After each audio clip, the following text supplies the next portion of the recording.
scientists were filled with anxious excitement at the prospect of what they might see.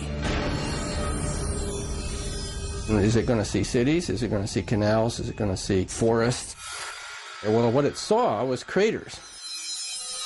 It sent back pictures which just were very fuzzy and showed craters like on the moon. It was a huge letdown.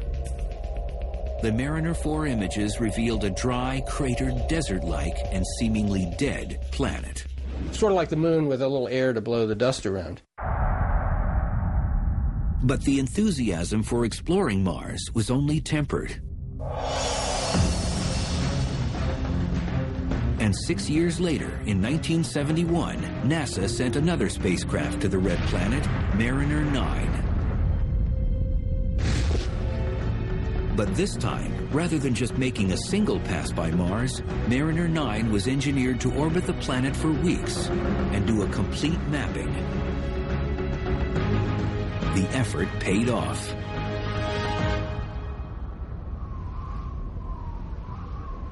After waiting out a planet-wide dust storm, Mariner 9 started returning spectacular images.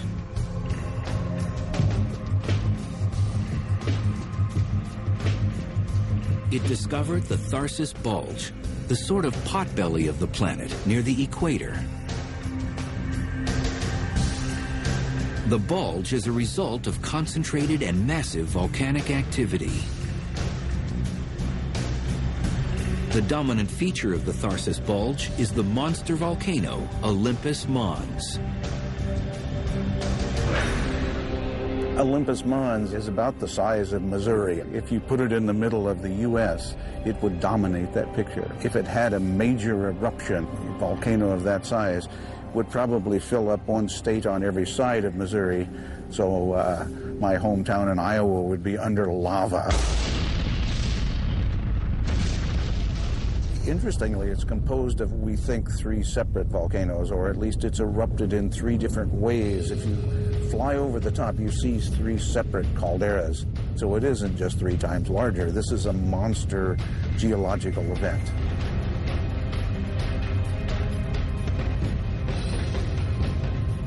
But in fact, if you were on the edge, the slope is so gradual and the peak is more than 100 miles away that you wouldn't know that it was a volcano. It's that massive. And Olympus Mons is not alone. A few hundred miles southeast of the mountain stands a diagonal row of 3 other evenly spaced enormous volcanoes, each larger than any of its type on Earth. Yet, as magnificent as it is, the Tharsis region isn't the only spectacular geological feature discovered by Mariner 9.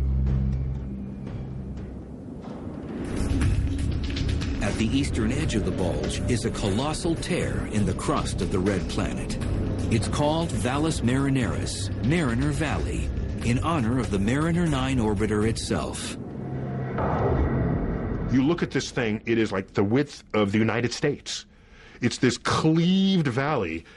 You know the Grand Canyon in the United States? Pump it up, put it on steroids, make it the size of the United States itself, you got Mariner Valley.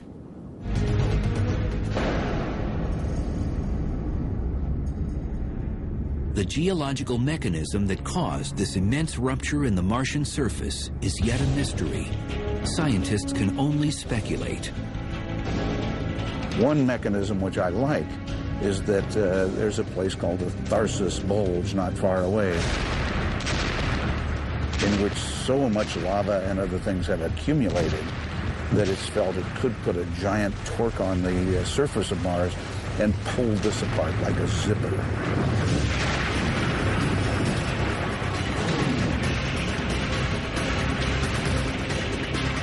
Well, who knows if that's true, but one needs a mechanism different from anything that we know to explain the existence of that.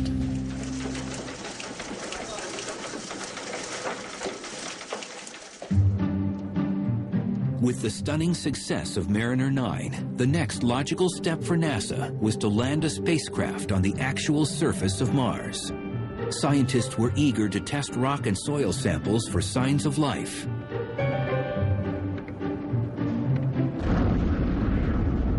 In 1976, the Viking mission reached the planet to do just that.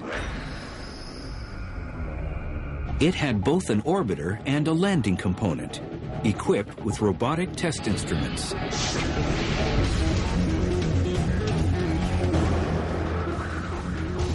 And we get right down on the surface and we scoop up some soil and we don't find a thing. Mars looks like a cold, dry, dead place.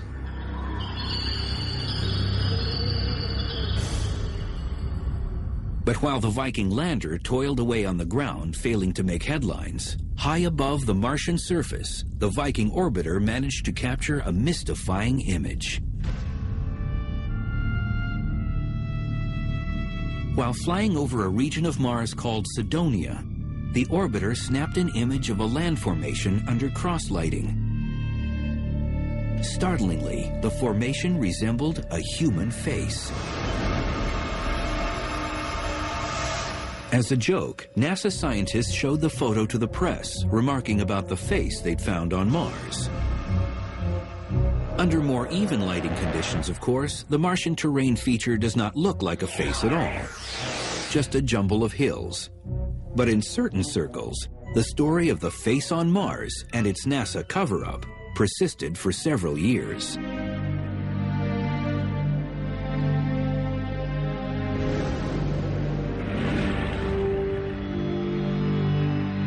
True Mars enthusiasts, on the other hand, faced a more sober reality following the Viking mission. With no definitive evidence of biology resulting from the Viking experiments, interest in returning to the Red Planet quieted for several years. Then, in 1984, a young scientist on an expedition in Antarctica made a discovery that ultimately infused new energy and hope into the quest to uncover life on Mars.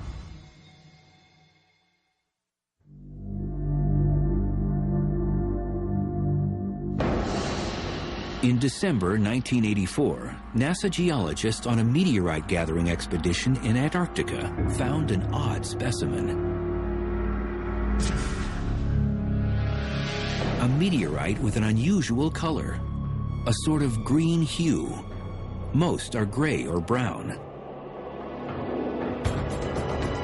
Back at NASA's Johnson Space Center in Houston, where such rocks are stored, it was labeled ALH 84001. Despite its odd color, the scientists assumed that it was a piece of an asteroid. So the rock was pigeonholed into a group of meteorites, and it stayed there for 6 or 8 years. Misclassified.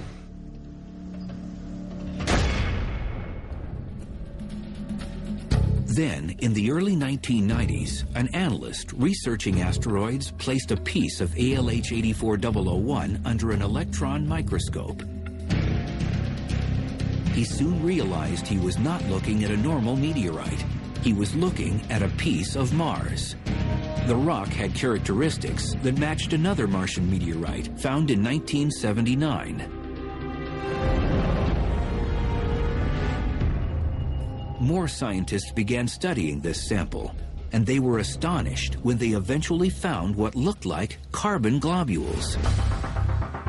Carbon, at least on Earth, is the primary building block of life. Senior scientist David McKay headed up the research group. My imagination was ignited by the carbonates. And I said, hey, these carbonates are really strange looking. How do they form? Let's look at those. Closer scrutiny of the rock sample brought even more startling discoveries. The kind of chemistry that went on in those globules is associated with life on Earth. At least one scanning electron microscope image revealed a structure that looked suspiciously organic, almost like a worm.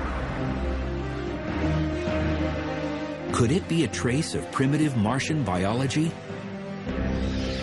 I think that worm is biologic. Whether it's a complete fossil of bacterium is problematical. It could be a part of a bacterium. It could be a section of one, but it's biologic.